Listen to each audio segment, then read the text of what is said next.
السلام علیکم ورحمۃ اللہ تعالی وبرکاتہ۔ وعلیکم السلام ورحمۃ اللہ وبرکاتہ۔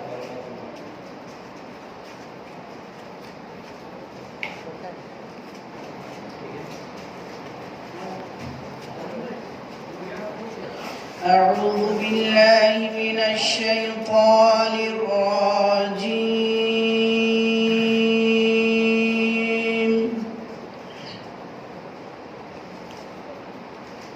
بسم اللہ الرحمن الرحیم۔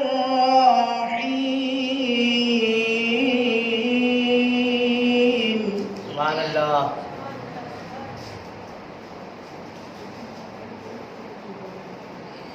الف لام را۔ سبحان اللہ سبحان اللہ۔ تلك آیات الکتاب المبین۔ سبحان اللہ۔ إِنَّا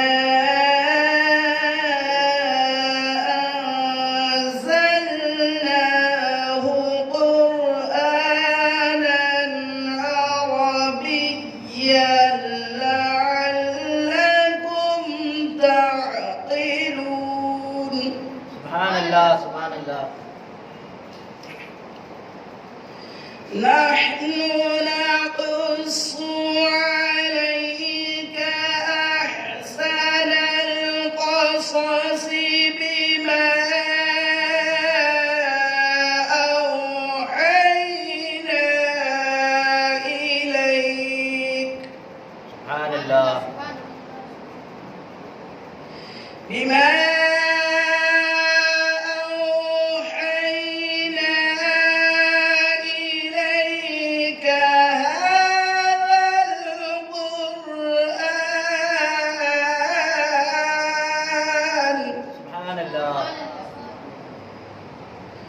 وَإِن كُنتَ مِن قَبْلِهِ لَمِنَ الْغَافِلِينَ۔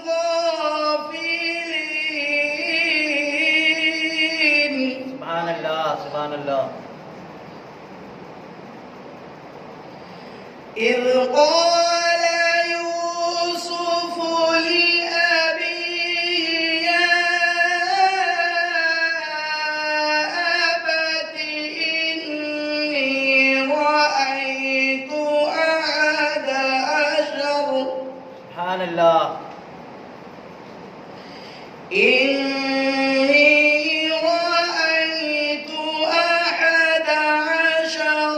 كوكبا والشمس والقمر سبحان اللہ سبحان اللہ۔ والشمس والقمر رأيتهم لي ساجدين۔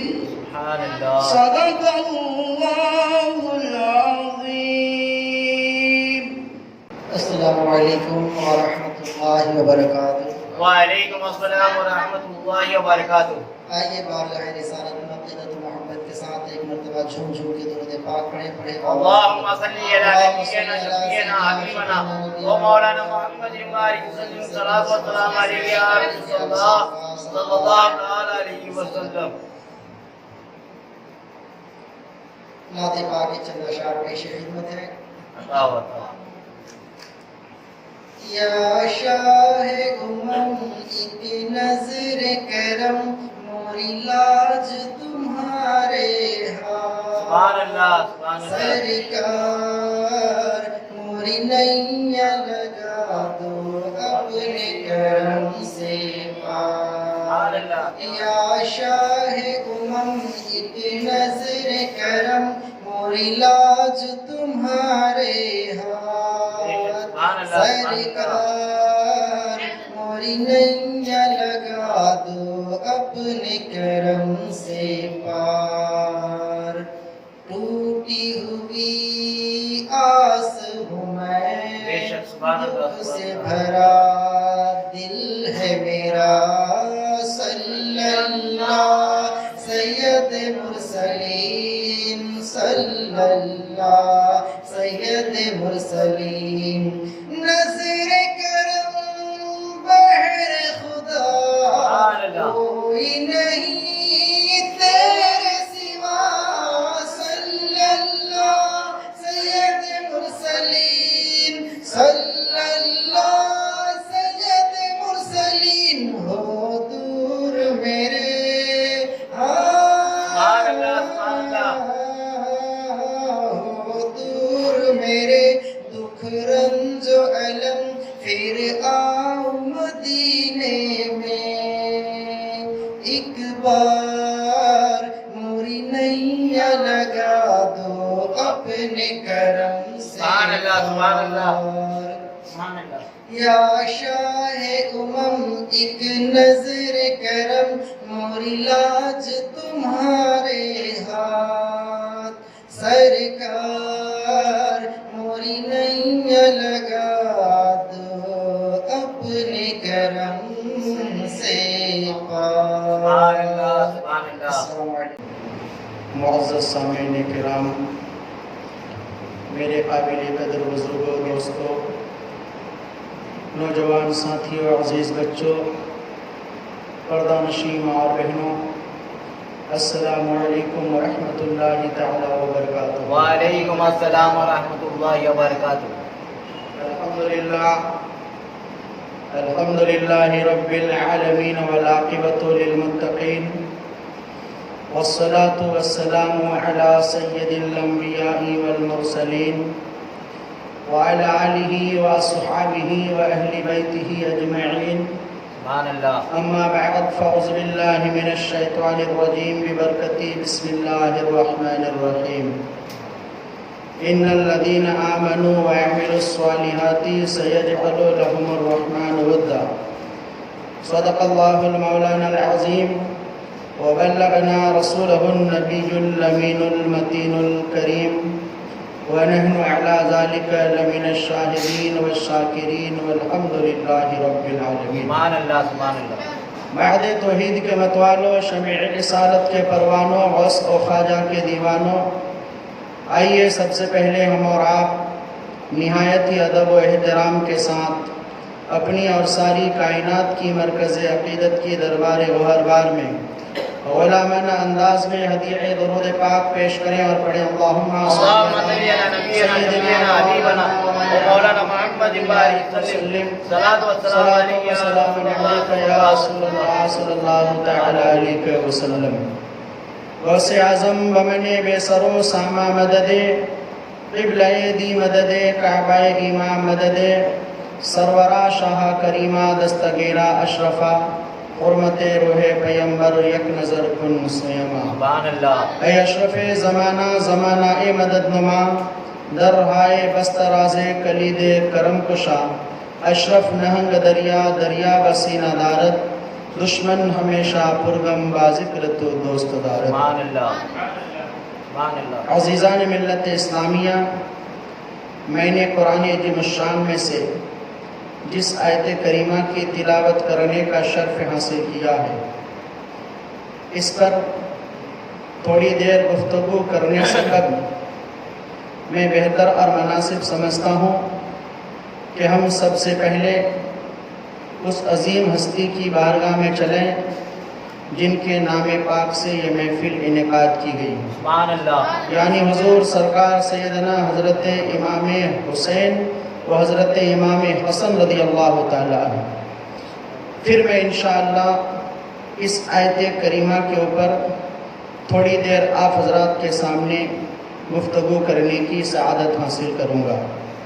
حضرات، سرکار امام حسن رضی اللہ تعالیٰ عنہ اور سرکار حضرت امام حسین رضی اللہ تعالیٰ عنہ کے نام سے یہ محفل پاک ہم سبوں نے منعقد کی. پروردگار عالم کی بارگاہ میں دعا ہے مولا ہم سبوں کی حاضری کو اور اس محفل حسین کو اپنی بارگاہ میں قبول و مقبول فرما. آمین. آمین. حضرات محترم، سرکار امام حسن رضی اللہ تعالی عنہ سے لوگوں نے پوچھا کہ کہ حضور یہ تو بتائیں کہ پڑوسی کہتے کسے ہیں. بے شک میں چاہتا ہوں کہ اپنے مقصد پر بیان کرنے سے پہلے تھوڑی دیر حضور سرکار حضرت امام حسن رضی اللہ تعالی عنہ کے اخلاق و کردار بیان کر دی سبحان اللہ سبحان اللہ. تاکہ ہم مقاصد حسین کو سمجھ سکیں کہ حسین کا مقصد کیا ہے اور ہم اپنی زندگی میں حضور سرکار امام عالی مقام کے کردار و افعال کو اپنائیں. عزیزان ملت اسلامیہ، آپ سے پوچھا سرکار پڑوسی کون ہے؟ حضرت امام حسن رضی اللہ تعالی عنہ کہتے ہیں کہ پڑوسی وہ ہوتے ہیں جو آپ کے گھر سے 40 گھر آگے ہو، سبحان اللہ. آپ کے گھر سے 40 گھر پیچھے ہوں، اور آپ کے گھر سے 40 گھر دائیں ہوں، اور آپ کے گھر سے 40 گھر بائیں ہوں. یہ پورے ٹوٹل 40 چاروں جانب گن لیجئے، یہ سب کے سب آپ کے پڑوسی ہیں. سبحان اللہ. میرے آقا صلی اللہ علیہ وسلم نے ارشاد فرمایا کہ پڑوسی کے 3 حقوق ہیں. کتنے حقوق ہیں؟ 3 حقوق ہیں پڑوسی کے. میرے آقا صلی اللہ علیہ وسلم نے ارشاد فرمایا کہ پہلا پڑوسی کا 3 حق ہوتا ہے، بے شک دوسرا پڑوسی کا 2 حق ہوتا ہے، اور تیسرا پڑوسی کا 1 حق ہوتا ہے.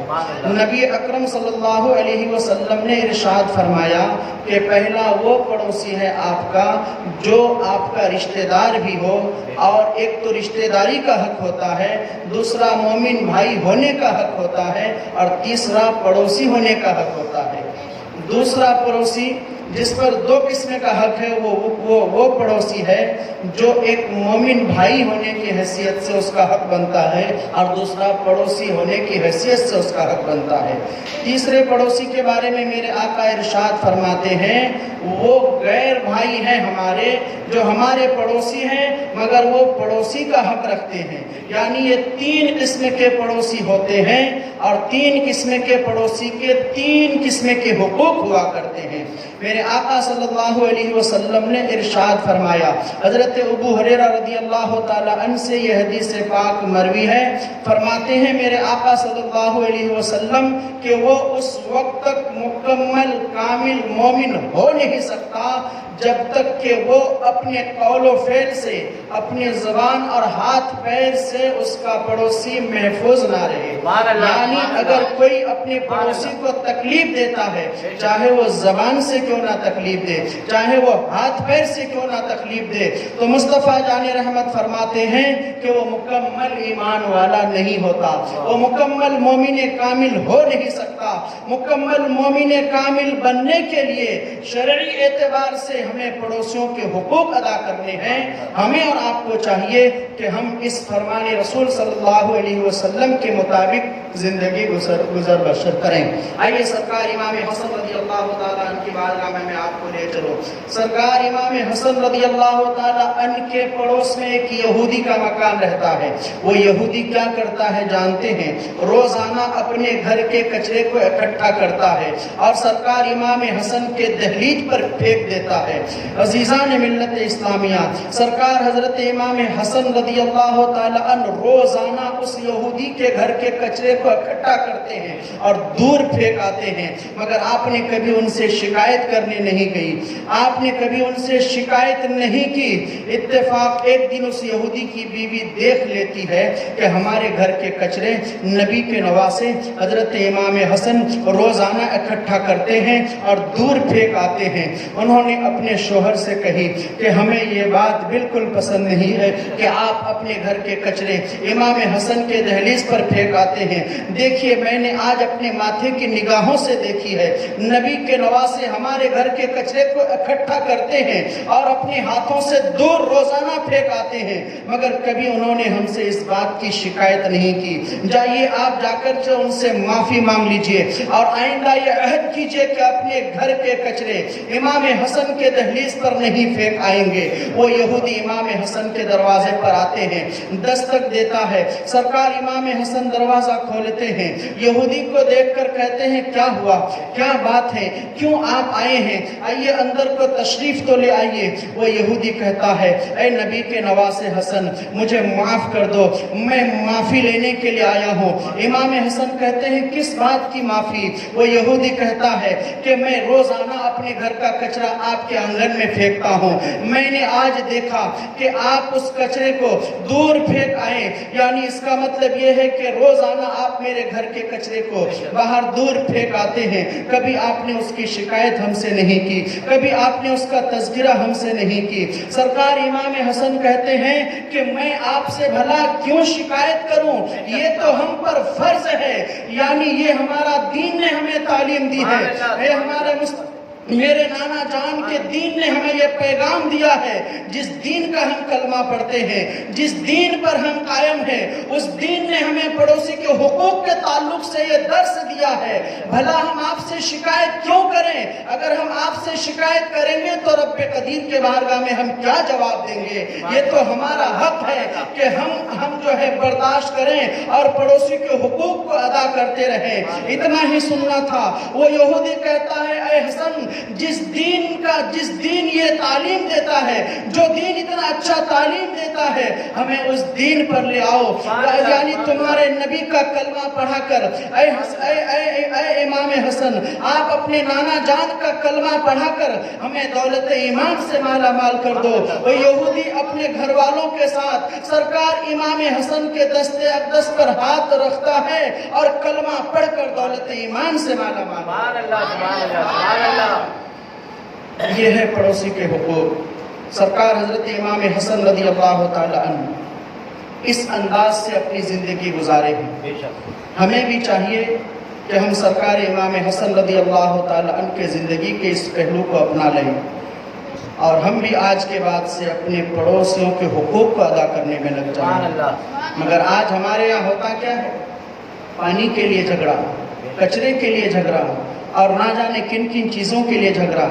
مسلمانوں, حقیقت معنی میں اگر ہم اسلام کو سمجھ جائیں, اگر ہم قرآن کو سمجھ جائیں, اگر ہم دین مصطفیٰ کو سمجھ جائیں, تو قسم خدا کی پوری دنیا آج ہم سے محبت کرنے لگے گی, نفرت کرنے کے بجائے محبت کرنے لگے گی. سرکار امام حسن رضی اللہ تعالیٰ عنہ اپنے قول و فعل سے دنیا والوں کو یہی پیغام دے رہے تھے کہ اے لوگو, تم جس دین پر ہو, تم جس دین کا کلمہ پڑھ کر دولت ایمان سے مالا مال ہوئے ہو, تم جس قرآن کو پڑھتے ہو, وہ قرآن اس انداز میں تعلیم دیتا ہے.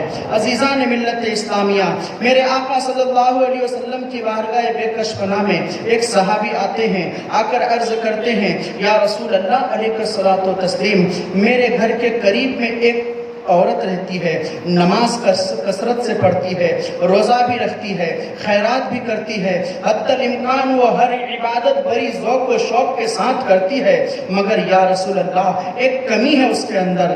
میرے آقا صلی اللہ علیہ وسلم نے کہا وہ کون سی کمی ہے؟ وہ آنے والے صحابی کہتے ہیں حضور وہ کمی یہ ہے کہ وہ عورت اپنے پڑوسی کو تکلیف دیتی ہے, اپنی زبان سے تکلیف دیتی ہے, ہاتھ پیر سے تکلیف دیتی ہے. میرے آقا ارشاد فرماتے ہیں کہ وہ یقیناً جہنمی ہے, جنتی نہیں ہو سکتی. وہ چاہے کتنی نمازیں روزے رکھ لے, وہ جہنمی ہے. اتنے میں ایک دوسرا صحابی آتے ہیں, آ کر عرض کرتے ہیں یا رسول اللہ ہمارے پڑوس میں بھی ایک عورت رہتی ہے, وہ نمازیں کم پڑھتی ہے, روزے کم رکھتی ہے, اور پنیر کے ٹکڑے میں سے صدقہ کیا کرتی ہے, مگر کم کیا کرتی ہے. مگر اے اللہ کے نبی, وہ اپنے پڑوسیوں سے بے حد محبت کرتی ہے, وہ اپنے پڑوسیوں کو کبھی تکلیف نہیں دیتی ہے, وہ اپنے پڑوسیوں کے حقوق ادا کرتی رہتی ہے.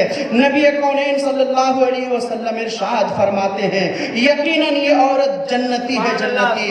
یعنی اس فرمان رسول سے ثابت ہوا اگر ہمارے قول و فعل سے ہمارے پڑوسی تکلیف میں ہے تو میرے آقا ارشاد فرماتے ہیں میرے آقا ارشاد فرماتے ہیں کہ وہ تو مکمل مومن ہو نہیں سکتا. اور اس عورت کے یعنی فرمان کے سننے, اس عورت کے قول و فعل کے سننے کے مطابق میرے آقا نے جو اعلان فرمایا کہ جو پڑوسی کو تکلیف دے وہ جہنمی ہے, اور جو پڑوسی کے ساتھ حسن و سلوک کرے مصطفیٰ جان رحمت اعلان فرماتے ہیں وہ جنتی ہے. عزیزان ملت اسلامیہ, بے شمار پڑوسی کے حقوق میں سے ہیں. میرے آقا ارشاد فرماتے ہیں کہ جو